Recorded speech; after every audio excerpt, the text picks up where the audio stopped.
بشيء من الخوف والجوع ونقص من الأموال والأنفس والثمرات وبشر الصابرين صدق اللہ العظیم وصدق رسول النبی الکریم۔ آج کا جمعۃ المبارک کا خطبہ امام علی مقام امام حسین رضی اللہ تعالیٰ عنہ کے کربلا میں جانے کی وجوہات کے حوالے سے ہے۔ آخر کن چیزوں نے آپ کو ابھارا اور آپ کیوں کربلا کی طرف گامزن ہوئے، بحوالہ انشاءاللہ کتابوں سے ہم اس کو ثابت کریں گے۔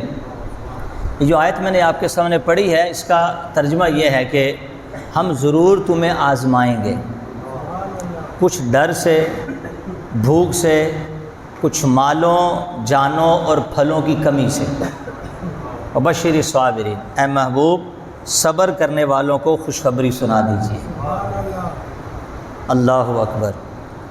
اللہ تعالیٰ کے دربار کے غداروں پر جب مشکل وقت آتا ہے تو اسے عذاب کہتے ہیں۔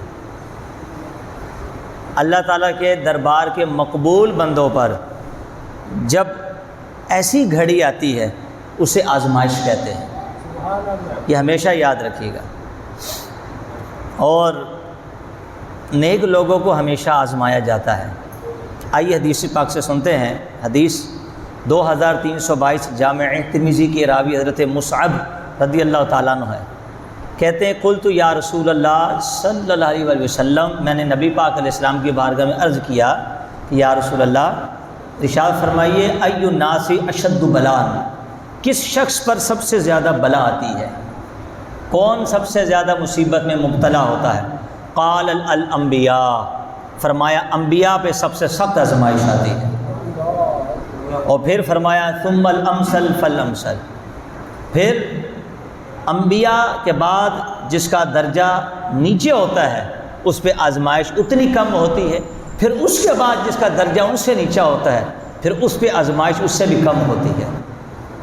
انبیاء پہ سب سے زیادہ آتی ہے۔ اللہ اکبر۔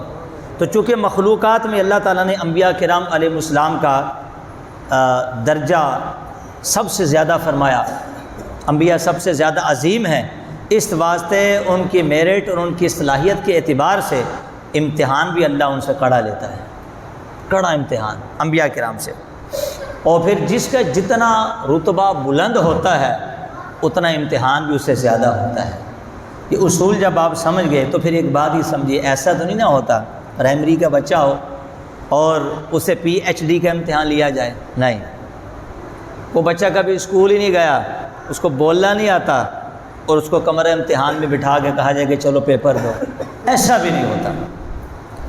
یہ تو ہو سکتا ہے کہ نمرود کے سر میں دنیا بھر کا کوئی بھی درد نہ ہوتا ہو، لیکن حسین بن علی وہ ہیں کہ سارے زمانے کی مصیبتیں سمٹ کر ان کے قدموں میں آ گئی تھی، کیونکہ وہ مردود ہے نا، اس پہ آزمائش نہیں آئی۔ اور حسین بن علی اللہ کے پیارے ہیں تو کائنات کی ساری مصیبتیں، ساری آزمائشیں سمٹ کر ان کے قدموں میں جلوہ گر ہو گئے، آئیں۔ یہ یاد رکھیے، اللہ تعالیٰ خوب جانتا ہے، اللہ تعالیٰ آزماتا بھی ہے، اور خود جانتا ہے کہ کس کے اندر کتنی صلاحیت ہے اور اس کا نتیجہ کیا ہوگا، اور وہ صرف اسی لیے اپنے بندوں کو آزمائش میں رکھتا ہے تاکہ لوگوں کو پتہ چلے کہ اس کا مقام ہماری بارگاہ میں کیا ہے۔ ایسی تھوڑی حسن و حسین کو جنت کے نوجوانوں کی سرداری مل گئی، جنت کی ٹکٹیں شہزادوں کے ہاتھ میں تھما دی، ازل سے ہی کربلا کا وہ خونی منظر سب اللہ کے پیش نظر تھا۔ وہ جانتا تھا کہ حسین بن علی کے ساتھ کیا ہونے والا ہے، تو جتنا بڑا امتحان لینا تھا اتنا بڑا مقام عطا فرما دیا ہے، جتنا کٹھن مرحلہ ان پہ آنا تھا اتنا بڑا امتحان اور اتنا رتبہ بھی عطا فرمایا ہے۔ یہ کم رتبہ ہے؟ الحسن والحسین سیدہ شباب اہل جنہ، حسن و حسین یہ دونوں اہل جنت کے نوجوانوں کے سردار ہیں۔ حضور مولا علی مشکل کشا ہے، اس میں کوئی شک نہیں۔ محمد عربی کے بدن پر لگنے والا کپڑا بھی لوگوں کو شفا دیتا ہے، اس میں بھی کوئی شک نہیں۔ مولا علی مشکل کشا ہیں، نبی پاک علیہ السلام کے بدن سے کوئی کپڑا بھی مس کر جائے وہ بھی کائنات والوں کو شفا دیتا ہے، وہ بھی حاجت روا ہوتا ہے، یہ امتحان میں ضرور کامیاب ہوگا۔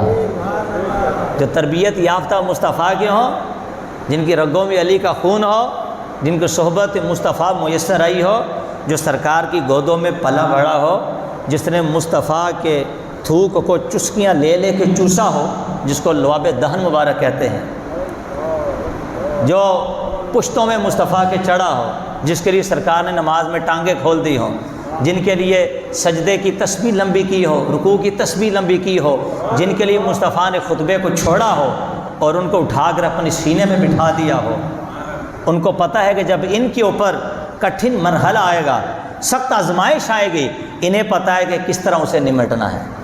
وہ پہلے ہی تربیت یافتہ تھے۔ اللہ اکبر کبیرہ۔ اب آئیے سیدنا امام حسین رضی اللہ تعالیٰ عنہ جب راہ کربلا ہوئے تو تاریخ طبری کے یہ الفاظ ہمارے سامنے موجود ہیں، جس میں آپ نے ساری پالیسی کو بیان کر دیا۔ کچھ لوگ کہتے بھی ہیں، لکھتے بھی ہیں، سابقہ جمعہ بھی ہم نے کہا تھا معاذ اللہ، کہا جی یہ مریدوں کا اضافہ زیادہ کروانے کے لیے چلے تھے معاذ اللہ۔ کوئی کہتا ہے اقتدار کی ہوس تھی معاذ اللہ، استغفر اللہ۔ اور کسی نے کہا یہ دو شہزادوں کی جنگ ہے، یزید کو بھی شہزادہ، وہ جو ملعون ہے، پلید ہے، لعنتی جہنمی ہے، امام احمد حنبل کے نزدیک وہ کافر ہے۔ ہمارے امام اعظم نے کفر کا فتویٰ نے دیا، سکوت اختیار کیا، لیکن جو یزید کو کافر کہے گا ہم اسے کچھ کہیں گے نہیں، خود کافر نہیں کہیں گے، سکوت اختیار کریں گے۔ کیوں؟ ہم جس کے مقلد اور پیروکار ہیں، ہمارے امام نے اس کے بارے میں سکوت اختیار فرمایا اس کا معاملہ اللہ کے سپرد ہے، اس کا معاملہ کہاں ہے؟ اور جو کافر کہے گا ہم اس کو منع بھی نہیں کریں گے۔ یہ یزید کے حوالے سے امام اعظم ابو حنیفہ کا یہ کنسپٹ، جو عقیدہ جو ہم نے آپ کے سامنے ذکر کیا، اور کون نہیں جانتا امام حسین کا مقام کیا ہے، جو مسند مصطفیٰ پہ بیٹھا ہو اور صحابہ جن کے ہاتھ چومتے ہوں، جو اپنے وقت کا مرشد اعظم ہو، اللہ اکبر، ان کو اقتدار کی ہوس کیا ہو سکتی ہے معاذ اللہ؟ وہ تو نانا کے دین کو بچانے کے لیے نکلے تھے۔ جب صحابہ ہاتھ چوم رہے ہیں عظیم مسند پر بیٹھ کر، پھر بھی انہوں نے کربلا کے رستے کو اختیار کیا۔ آخر کیا وجہ تھی؟ آپ نے خطبہ جو دیا، صحابہ موجود تھے، فرمایا وَإِنَّ هَؤُلَاءِ، اے میرے صحابہ، اے مصطفیٰ کے رفقاء صحابہ جنہوں نے تن من دھن سب مصطفیٰ کے اوپر قربان کر دیا، میں تمہیں یہ بتا دینا چاہتا ہوں کہ کربلا جانے کی وجہ کیا ہے۔ فرمایا وَإِنَّ هَؤُلَاءِ، یہ جو یزیدی لوگ ہیں، قد لازم طاعت الشیطان، انہوں نے شیطان کی اطاعت کو لازم کر لیا ہے، یہ شیطانی کام کرتے پھر رہے ہیں، شیطان کی غلامی کا پٹا انہوں نے اپنے گلے میں ڈالا ہوا ہے۔ اور پھر وَتَرَكُوا طاعت الرحمن، رحمان کی اطاعت کو چھوڑ دیا ہے انہوں نے۔ یہ جانے کی وجہ ہے رب ذوالجلال کا حکم بجا لانے کی بجائے یزید کے پیروکار ہیں، وَأَظْهَرُ الْفَسَادِ، انہوں نے زمین کے اوپر فساد کو عام کر دیا، اور کہتے ہیں یہ تو وہ عرب کی سرزمین ہے کہ جس میں میرے نانا جان نے امن کے پھولوں کو پھیلایا تھا۔ امن کے پھولوں سے بھر دیا، ہر طرف امن کے جھنڈے گھاڑ دیے، ہر طرف امن ہی امن قائم کر دیا، اور اس یزید نے عرب کے اندر فساد کو شروع کر دیا، اور پھر مال غنیمت کی ناجائز تقسیم کو شروع کر دیا۔ فرماتے ہیں اتنے میں حسین بن علی کی شان نہیں کہ ایک مسند پہ بیٹھ کر، محدود جگہ پہ بیٹھ کر یہ دیکھے میں اٹھوں گا، لڑوں گا اس سے، یہاں تک کہ اپنے نانا کے دین کو بچاؤں گا۔